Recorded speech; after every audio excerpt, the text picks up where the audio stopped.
Hey everyone, welcome back to our channel. If you're dealing with the Frigidaire washer error code E1 on your 2025 model, you're in the right place.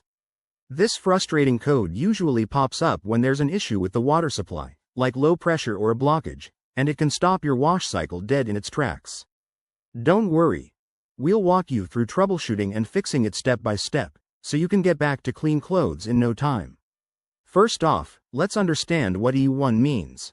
In Frigidaire washers, E1 typically signals a problem with water intake. This could be caused by a kinked hose, a clogged filter, or even issues with your home's water pressure. Before you call a repair service, try these simple fixes at home. Step 1. Check your water supply. Make sure the washer is properly connected to the water source and that the faucets are fully turned on. If your water pressure seems low, test it with another appliance to confirm. Next, inspect the inlet hoses. Look for any kinks, bends, or blockages. Straighten them out if needed, and ensure they're not crushed behind the washer. While you're at it, turn off the water supply and check the hose screens for any debris. These little filters can get clogged with sediment over time.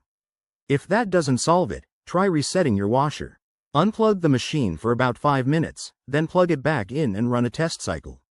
This often clears temporary glitches. For more persistent issues, you might need to clean the washer's internal filter or check the water inlet valve. If you're not comfortable doing that, it's time to call a professional technician. There you have it, a straightforward guide to banishing that E1 error. Remember, always prioritize safety and consult your washer's manual for model-specific advice. If this video helped you, hit that like button, subscribe for more home appliance tips, and drop a comment if you have questions. Thanks for watching, and we'll see you in the next one.